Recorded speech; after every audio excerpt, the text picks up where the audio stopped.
Jamie, for those who haven't come across you online, introduce yourself and tell our listeners what we're talking about today. I'm Dr. Jamie Wilkey. I was a retail pharmacist for 10 plus years, and I felt really frustrated and burned out in my profession and felt like there was nowhere else to go. But over the past year and a half, I left retail, created my own consulting practice, grew that consulting practice, and now I'm helping other pharmacists create consulting practices too.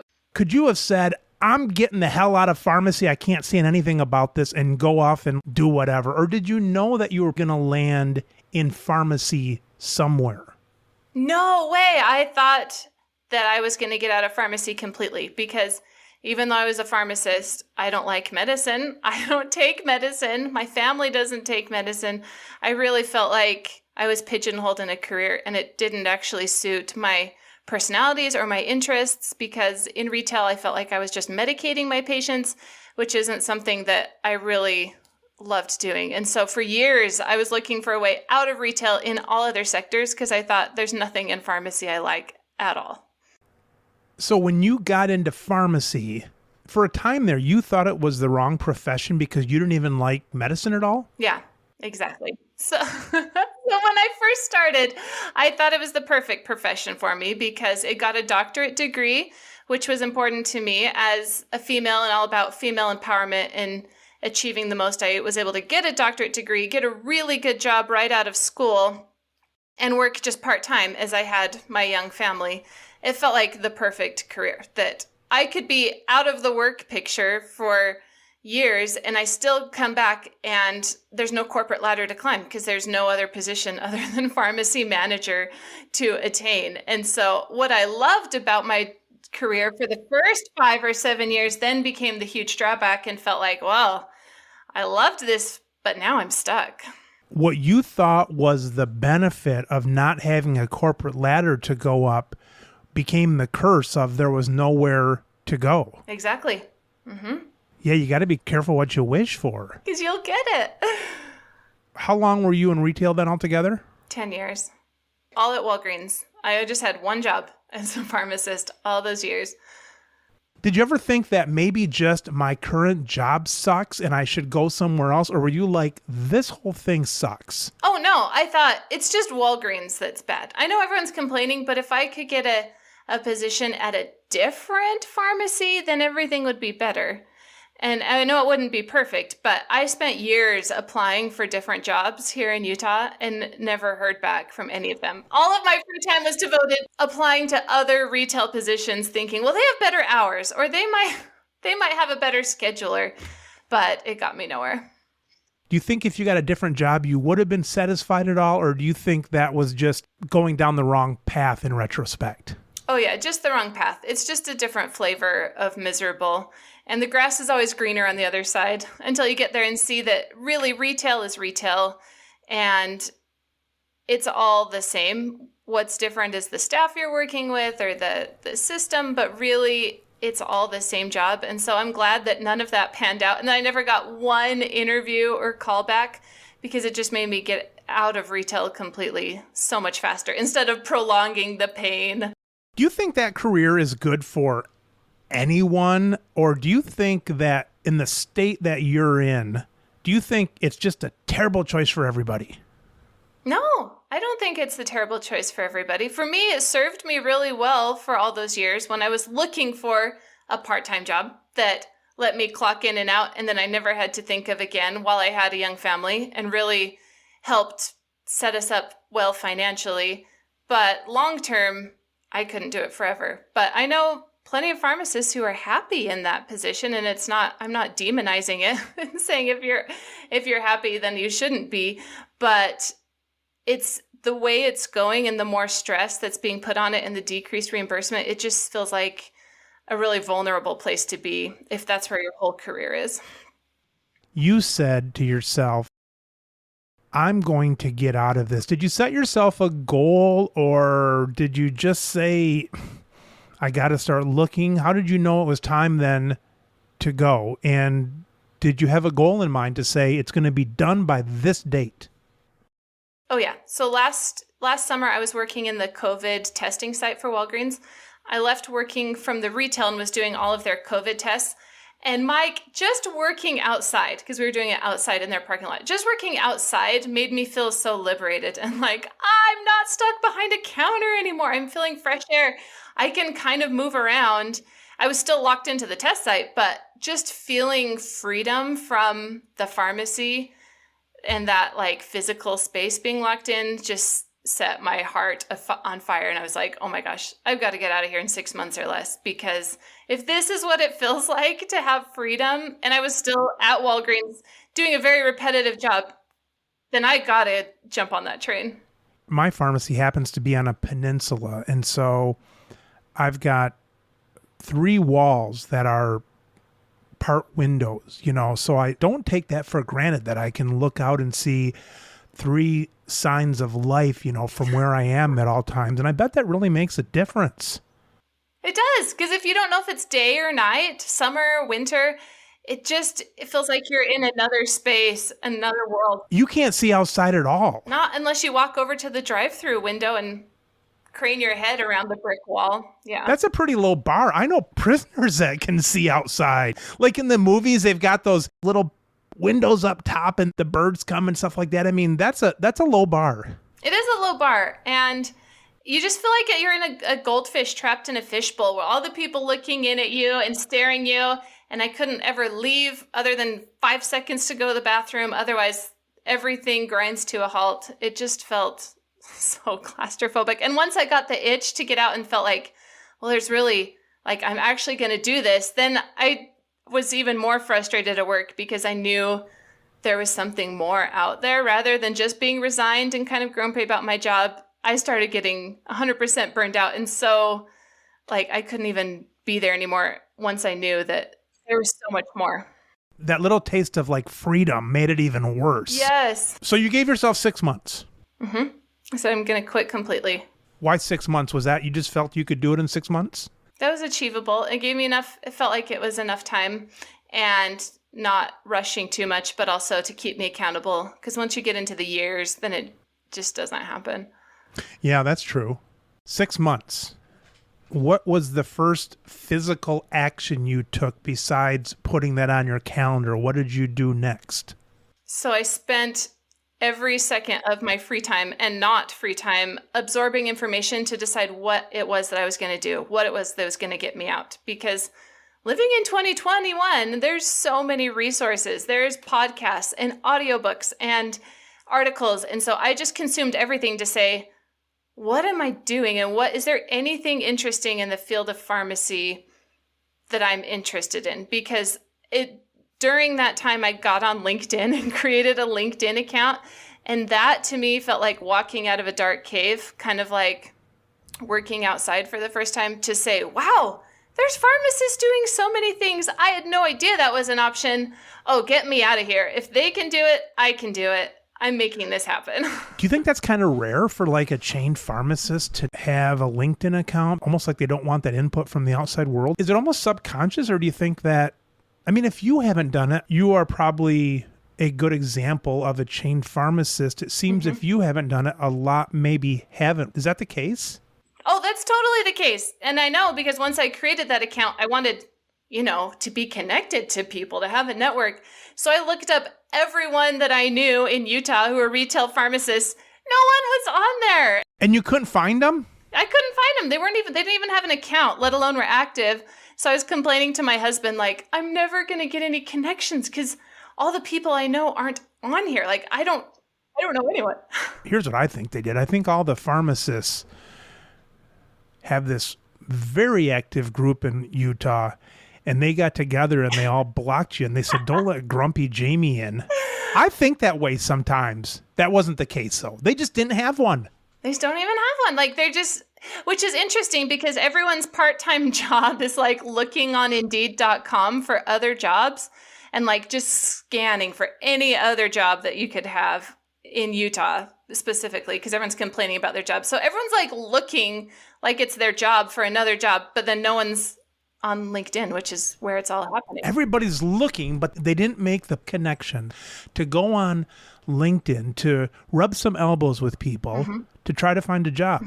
Well, that's what I did for years. I just scrolled Indeed.com and complained about the horrible position I was in, and I didn't do it for years, so I get it. It just didn't even occur to me. I'm going to say it's like a psychological thing, like Patty Hearst. I know I'm dating myself, but I don't know. You don't know Patty Hearst, do you? The name's familiar, but I don't. She was like the daughter of a wealthy publisher, and she got kidnapped by this group. And then they finally found her. They showed her like using a gun for this group to rob a bank or something like that. But it was like they're so caught up in that life that they don't think there's a way out. And even though there's signs that, well, in this case, there's signs that they should be on LinkedIn doing it, they haven't done that. I'm really surprised someone like you had not been on LinkedIn until a year ago. A year ago. That's fascinating to me. I know. It's amazing. It almost sounds like a psychological thing. I think there's something to that. I really do. Like you didn't want to see what was out there. You didn't want to see that window, you know, because it kind of sucked for you to see the window when you were working that way. And LinkedIn is kind of another window. Maybe you didn't even want to see it. Yeah, because then I would realize that I could do so much more and it would be frustrating, which is exactly what happened. And then I had to act on it. But it just goes to show what can happen in a really incredible year. And if I can do it, anyone can do it. And if who you are is not who you can be. And so it is just a testament to the power of social networking and being able to find the people who are looking for you and who you can learn from all across the world. They're just there at the touch of a button. Is pretty incredible. Jamie, I'm going to play devil's advocate. Okay. I'm going to say that you're doing it better because of your bubbly personality. Okay, that's probably true. I do have the personality for it. You have the personality. You're a magnet on there to attract people to what you're doing. Not to take anything away from what you're doing. It's a nice combination you have, though. Yeah, and it's where I feel like I'm finally meant to be. I was completely unrecognized at Walgreens. My district manager said, like, you're the happiest pharmacist I've ever met. We love working with you. But did I get a raise for the past 6 years? No. Did I get PTO? No. Did I get any sort of reward for that? No. And so for so many years, I was just living under my potential because I didn't do anything about it. So now it's such a fun place to be able to connect with so many people in the world using those skills I have. And even if you're not like me and all bubbly and exciting, to be able to network and connect is such a valuable thing. And that's where there's so much promise for pharmacy. And there's promise for others that you can help them see the light, and there's still promise for pharmacy in the profession. Is that what you mean? Yeah, that's exactly what I mean. All right. So a year ago, you gave yourself 6 months, right? Mm-hmm. You started looking all over, making connections and so on.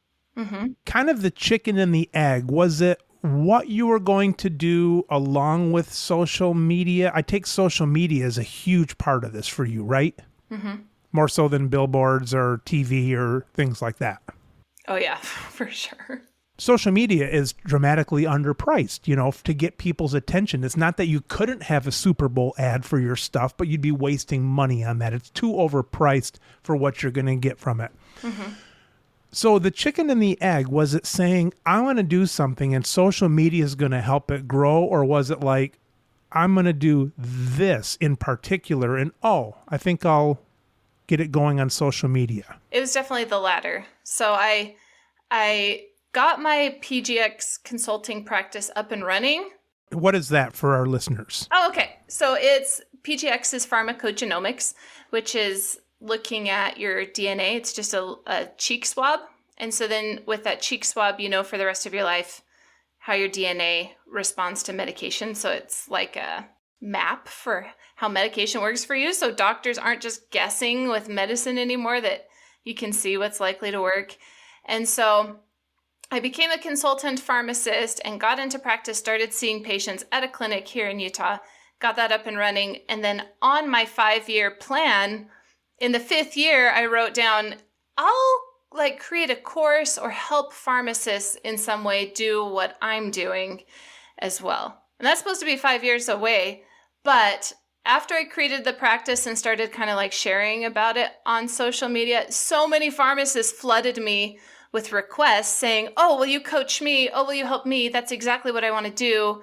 Help, help, help, help, help. And so very quickly that escalated to say, well, 1, to save myself valuable time, and 2, to use the power of social media. I'm just going to create a solution for an army of pharmacists and help them get into practice through this academy I created that will help them move them forward using the power of social media. And it just happened so much sooner than I expected. You thought you were going to make some business up and then build that business for 5 years and then reach out and teach others to do it? Yeah, that was on my vision board. In 5 years, I would help other pharmacists. Pharmacists, I'm just guessing, they were probably interested in what you were doing, but probably more interested that you made the leap out of retail pharmacy for others that this might not be their bag. Mm-hmm. Exactly. Because so many pharmacists are looking to get out of retail and are interested in using their knowledge and not completely leaving pharmacy. And so they reached out to me, and in a way to conserve my time and rather coaching all these individual people one by one by one, I dumped my whole brain into the PGx Consulting Confidence Academy, where now I can teach and empower an army of pharmacists to move this forward. What you thought would then be 100% of your income every year for 5 years, now all of a sudden that's going to become a less percent of your income because your consulting of other pharmacists is becoming a bigger part of your income. Mm-hmm. Which is kind of a fun, exciting place to be. That's really cool.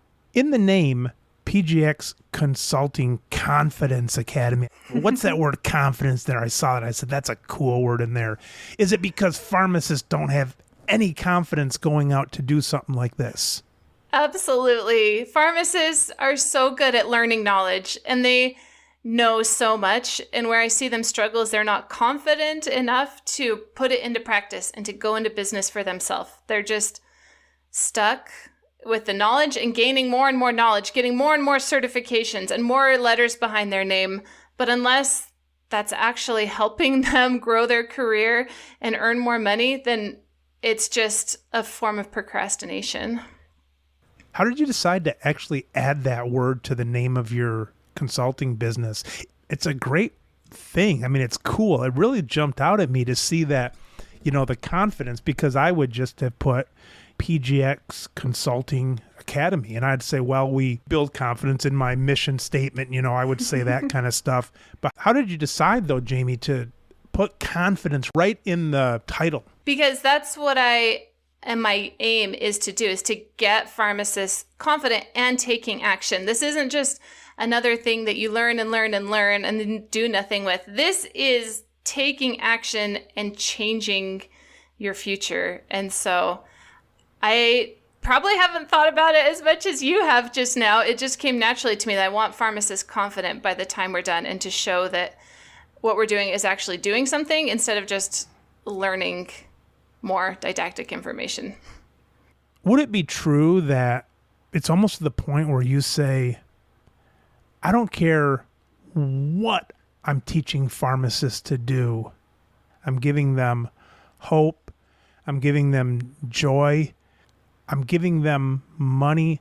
Does it matter what you did? Does it matter what you're teaching them? That's a good question. And it started off mattering very much because pharmacogenomics was important to me in that it's completely underutilized and I see so much potential. And there's no competition in this space. No pharmacists are out doing this. And so it started with pharmacogenomics as the heart because everyone's interested in it. No one's doing it. But now it's fun because I get to pull in all other areas of pharmacy to complement that practice and to help pharmacists make the practice of their dreams. So PGx for me is the core of it and the heart and what I think all pharmacists should master. And then I get to provide a buffet of options and say, look at all these other ways that can complement your practice as a pharmacist and bring it all together. So yes to both. It started out strong in PGx because I was frustrated that this amazing part of precision medicine was not championed by pharmacists. But then it's growing into empowering pharmacists into so many other places to grow it as a complement to the core. How did you learn your PGx stuff? I mean, now people have you to go to, but how did you learn this new skill? Trial and error and a lot of failing forward because there's just not that much information out there for pharmacists, especially to build this unique kind of practice. So I just got on the phone with anyone who would talk with me in this space and did a crazy amount of research and just took steps into the dark and figured it out. All right. So when you get other pharmacists on board, are they buying anything from you besides knowledge? Are they buying like kits from you? No. So this isn't like Amway, right? No, this is just me telling everything I know about this and providing all the opportunities out there, but is not saying like, oh, now you're locked in that way. It's just showing how to do it and who I think are great people to work with, but no pressure to work with any of them. Okay, because I didn't know a damn thing about it, Jamie. When you started talking about like testing and cheek swabs and stuff, I thought, oh, Jamie joined Amway. Because I thought that there was all kinds of stuff that you were selling. Well, I didn't think that. I was wondering when I saw your stuff, I'm like, is there something to buy with this? And then I read more and I realized that no, it's not a purchase thing, it's a consulting thing. Mm-hmm. So all these people are paying you money just because you're smart and you give them information and a network of support. That's got to be cool too, to have people pay you for what's upstairs. It's amazing. As pharmacists, we give all of our what's upstairs away for free, and we've got to change that. That must have been really cool to get your first dollar. I'm sure it's posted on your wall somewhere. It's so rewarding, yes. I see LinkedIn long form. I know that probably works pretty well for you. Has that been your best method of sharing your news / building your business right now, your consulting business? Yeah, that's really the only advertising I've done is just LinkedIn posts. Because as a pharmacist, I'm still mastering the whole marketing world. And so all of this has come from LinkedIn. And my LinkedIn account is free. It's the greatest resource out there, and it's free. Now, you got to find a way to get all those people in the dungeons without LinkedIn to come across it. But I'm sure you're as busy as you need to be right now, but that seems like that would be another hurdle, is to get the people on there. Yeah, and that's what I'm assembling a team for, is to get that search engine optimization and to get all the other people who are not active on LinkedIn, which is very few pharmacists, truly, which is exciting. About 12 years ago now, I started an independent pharmacy group on LinkedIn, and that was over a decade ago. And just like in the last year, it starts flying. I mean, people start joining, so it's amazing how many people aren't there yet. Yeah, but it's with technology, you can reach anyone in the world who's looking for you. So it's a good place to be. And then more skills I get to learn to grow this out to help as many pharmacists as possible. I'm taking it you don't have any employees yet, or do you have employees? No, but I work with a fair amount of contractors, right? Yeah, contractors are amazing. I love it. So what contractors do you have? So I have a marketing team that's helping me to grow out of the whole LinkedIn space. And I have a VA who helps so much, and I'm going to hire another contracted administrative assistant. VA virtual assistant. Mm-hmm. I would have loved to have been like a boss like back in the 1950s and have my secretary come in and I'd say, take this down. And they would do it with, shorthand and stuff like that. But it seems like nowadays, what do you need a virtual assistant for that's not going to take longer to explain to him or her what to do than you would just do yourself?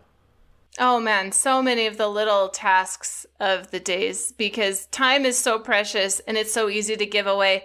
And so just all of the monotonous tasks like email, so many email responses are the same. So they can take care of the emailing as well as a lot of the back end of creating webinars and like getting the email campaigns up and going, all these things that can do, but it just takes so much time outside of my time with patients and my family that I would much rather give it to someone else, because truly time wealth is the greatest wealth for me, to have time. I did not create my own business just to be insanely busy, and it's smart to offload tasks. Even though it's really a pain to teach someone when it's faster to do it yourself, it's worth it.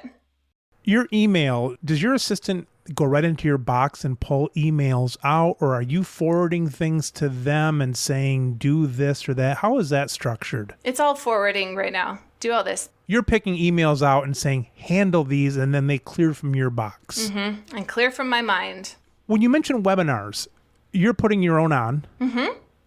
And you're not charging for those, I take it, but that's your funnel. Mm-hmm. Yeah, and that's where I can talk with all the pharmacists who are interested in what I do at once. And then you're following up with them? Mm-hmm. Because they had to give you their email and stuff to get in. Mm-hmm. So how do you follow up with them then?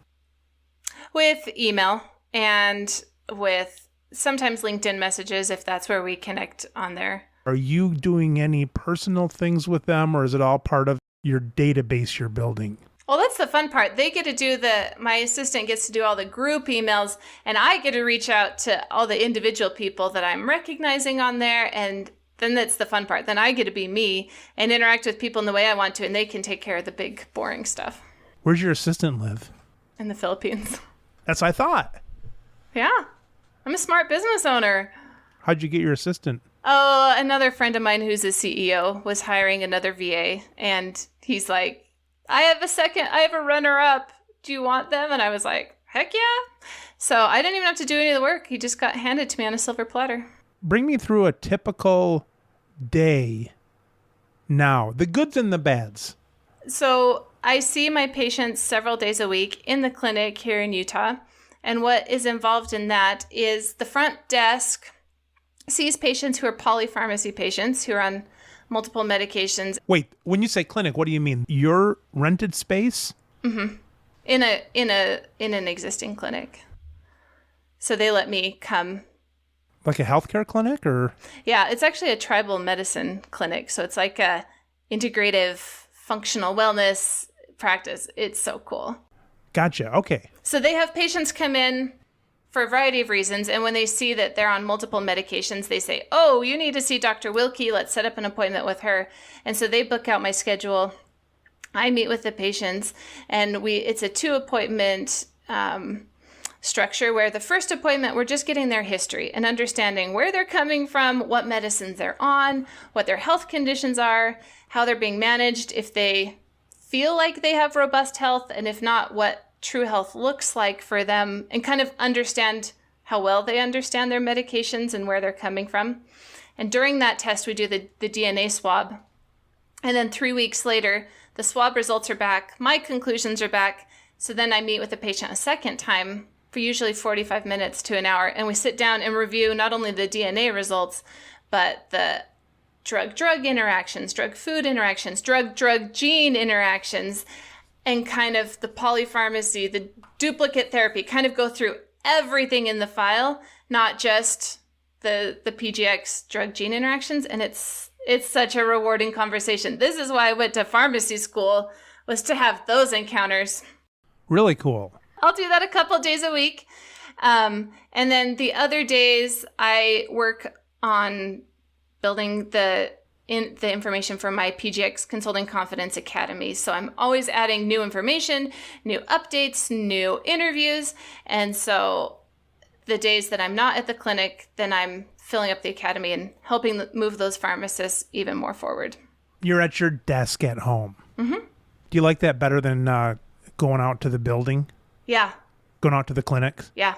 I love being home. I never thought as a pharmacist I'd be able to work from home unless I was like an IT pharmacist. So this is a dream come true. If you could, tomorrow, would you say I'm not going back to the clinic at all because my consulting to pharmacist business is enough? Or do you feel like you owe something to going there still so you can tell the pharmacist that you're consulting, it's like, well, yeah, I still do this?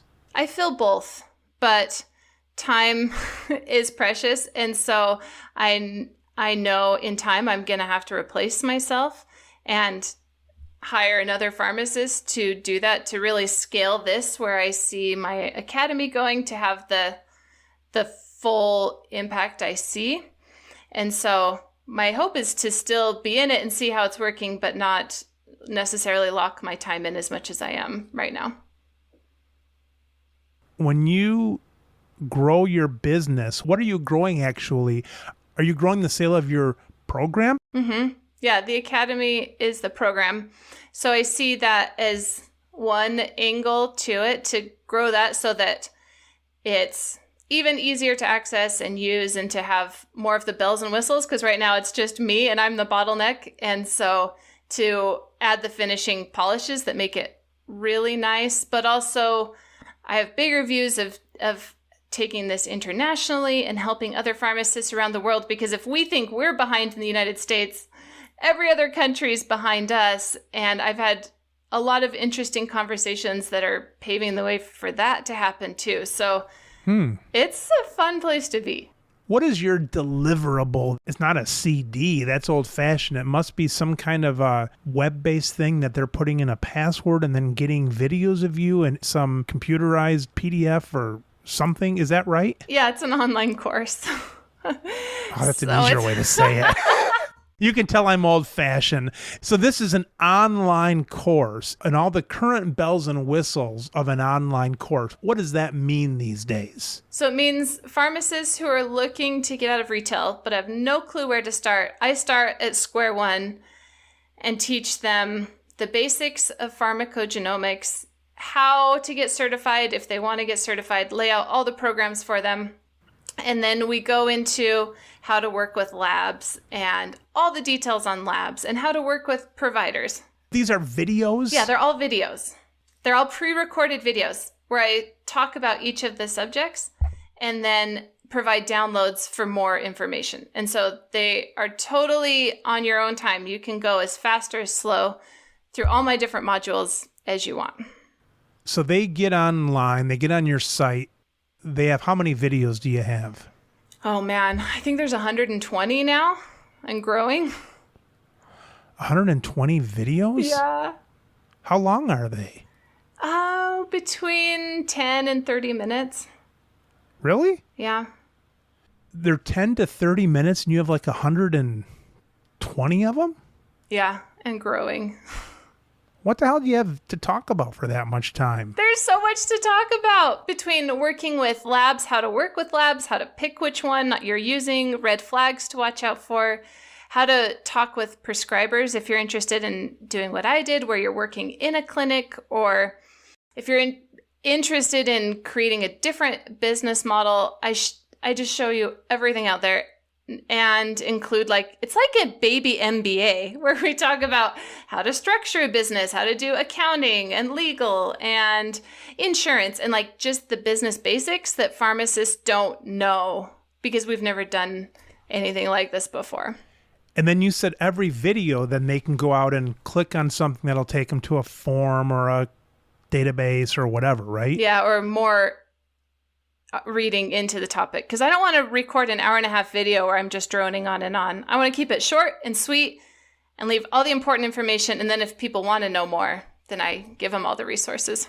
What are they reading then? Stuff that you put together? No, mostly journal articles and scholarly work so that they can get a deep dive into it. But I put some things together and more are growing, and it's pretty fun.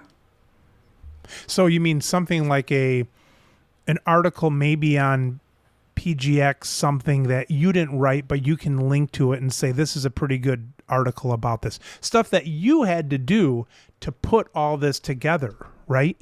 Mm-hmm. Yep. This is where I got this. And then you can read it if you want, or I'll just give you the short and sweet summary. Exactly.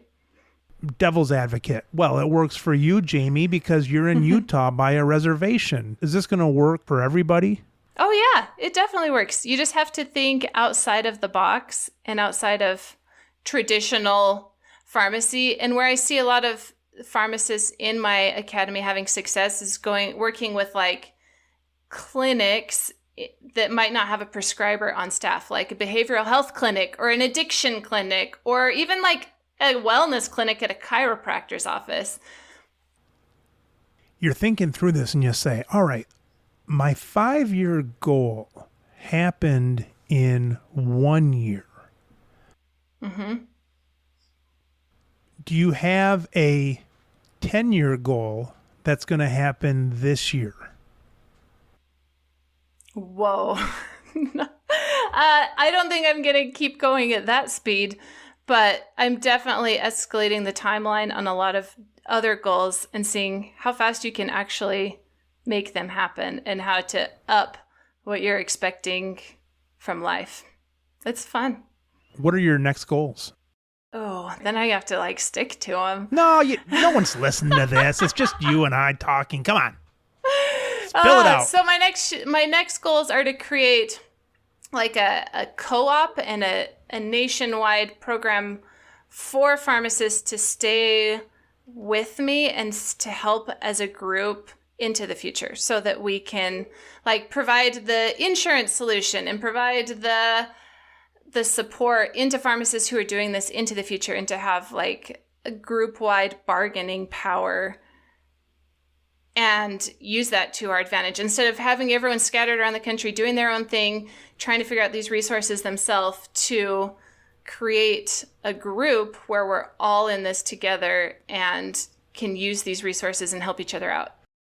Nationwide or worldwide? We'll start with nation and then we'll move to world. I want to make it like a co-op where we're like all in it together, but not necessarily like this stuffy institution.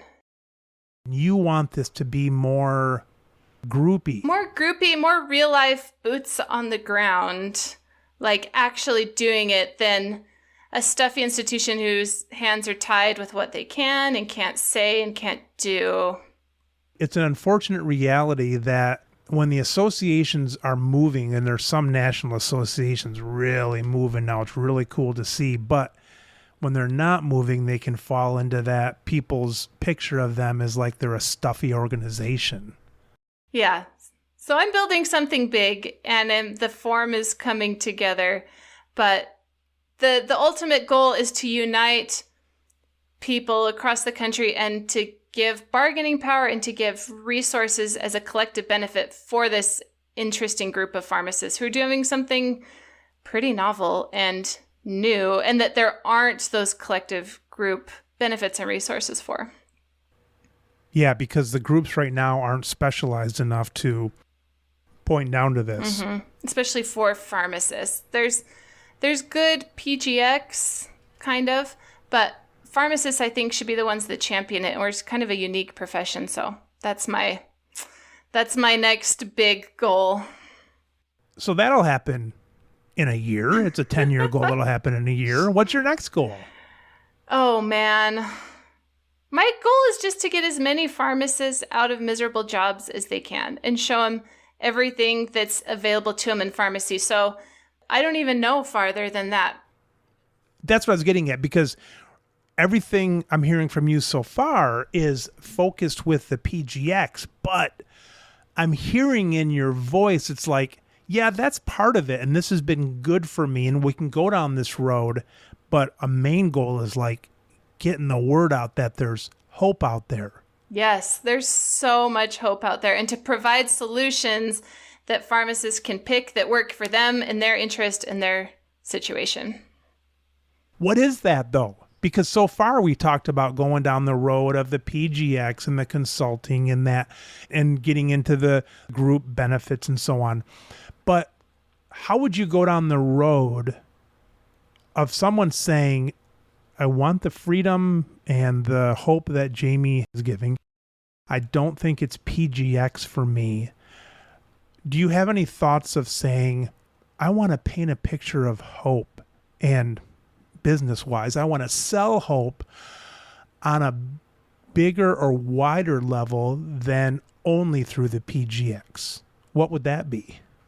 Yeah, that would be expanding the support for pharmacists getting into other avenues, whether it's functional wellness or point of care testing or chronic care management, to provide step-by-step hand-holding help to confidently get them there.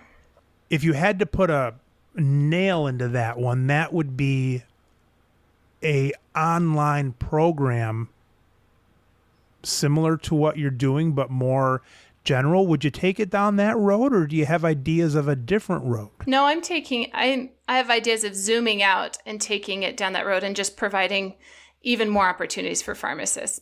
Through an online program. Yeah. That's worked well for you. It's worked well. And then we'll start doing like live conferences and awesome things. But living in 2021, the value of online programs when people can access it on their own time and speed and space is so valuable. With your personality, do you ever think you would do just something broader than just an online course with specifics of certain areas they can go? Do you ever see yourself being more of a motivational speaker in pharmacy? Do you think there's a hole for that? Do you think the pharmacy profession has room for that? Maybe there's not enough room for it. There's got to be room for it, because I feel like there's so much gloom and despair in our profession.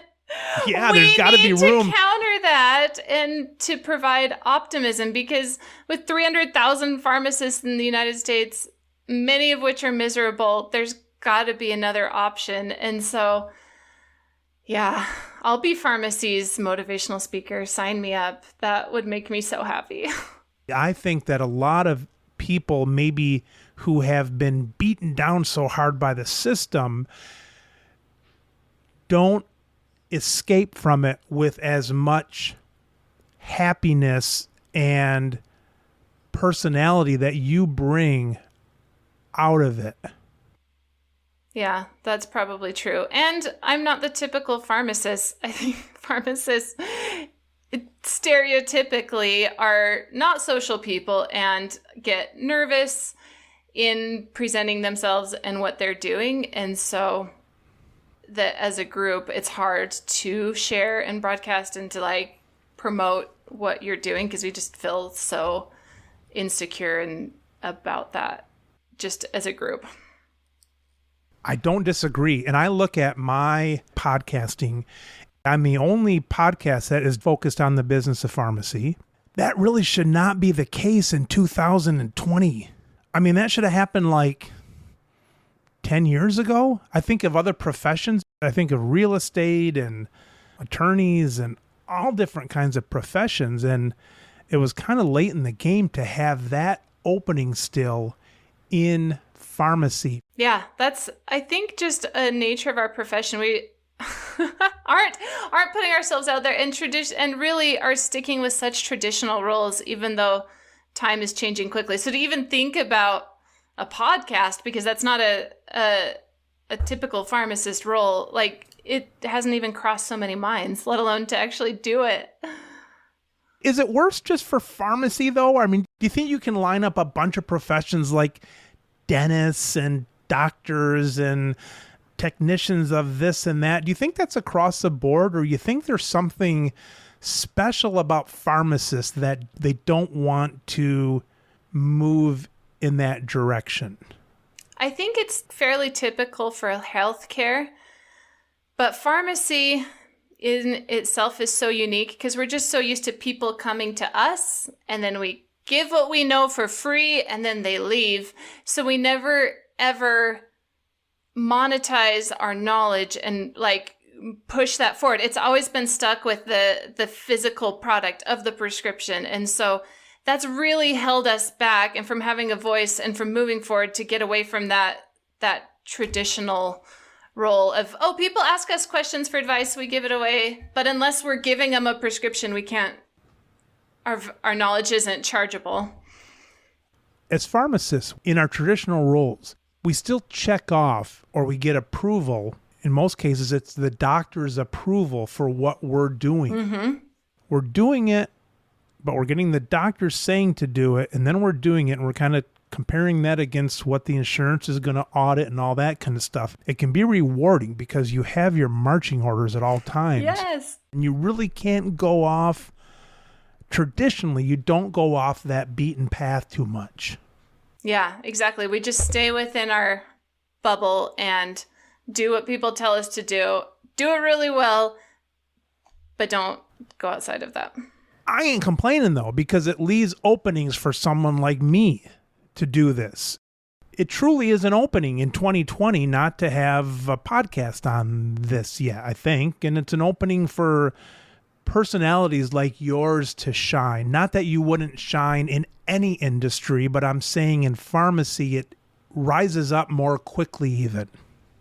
Oh yeah, that's so true. That there's nothing but room at the top because few people are doing this.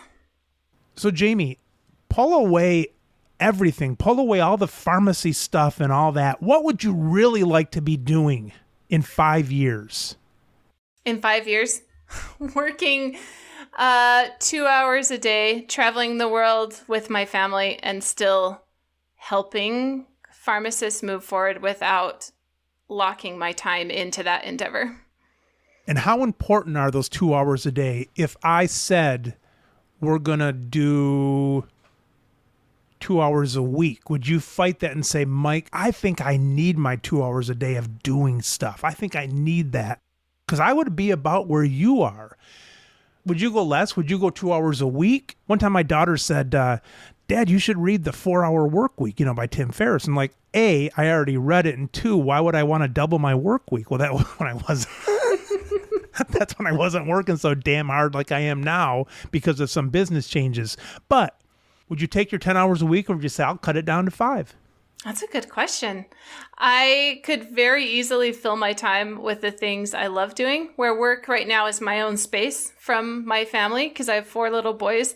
So right now it's not only something I feel like I need to do, but is fun and engaging for me to do. So I could, if I took that away from work, I would still choose to fill that with something that's just for me that would be so fun. So if I could do less, I would.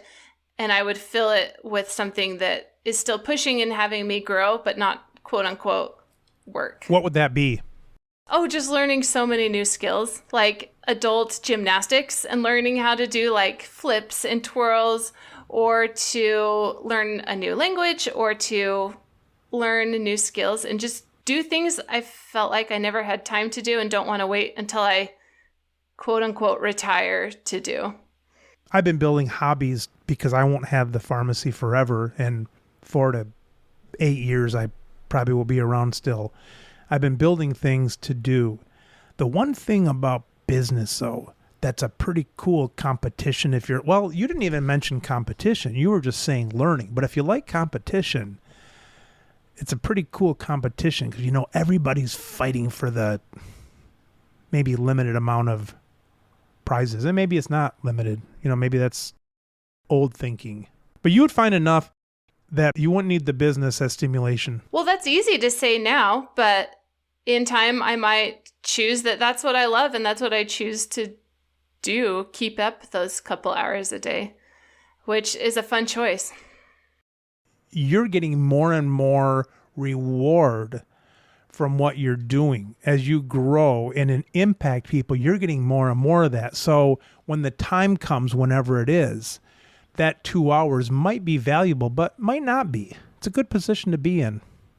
Yeah, then I can choose. And that's That's why I'm going to all of this work to create choices like that of good, better, best. And how do I want to spend my time rather than I've got to clock in and out to this job to make X amount of dollars so we keep the house.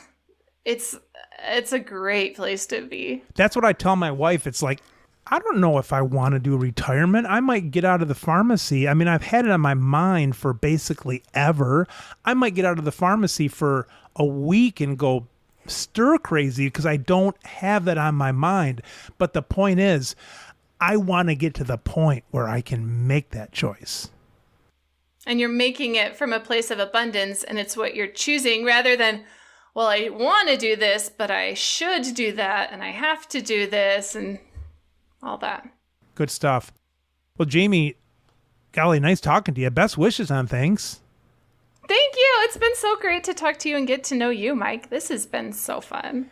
It's fun to see real enthusiasm in life online. I like that because a lot of people are just trying to sell something, but I like watching your stuff. It's real enthusiasm and it's fun to see. Thank you. It's fun to have a venue to share that with the world because that's just me being me. And now it's fun to have so many more connections and friends all across the country that I never would have had without resources of today. So it's a nice balance how you can do it to have all that, and I can do it just to be a grumpy old guy.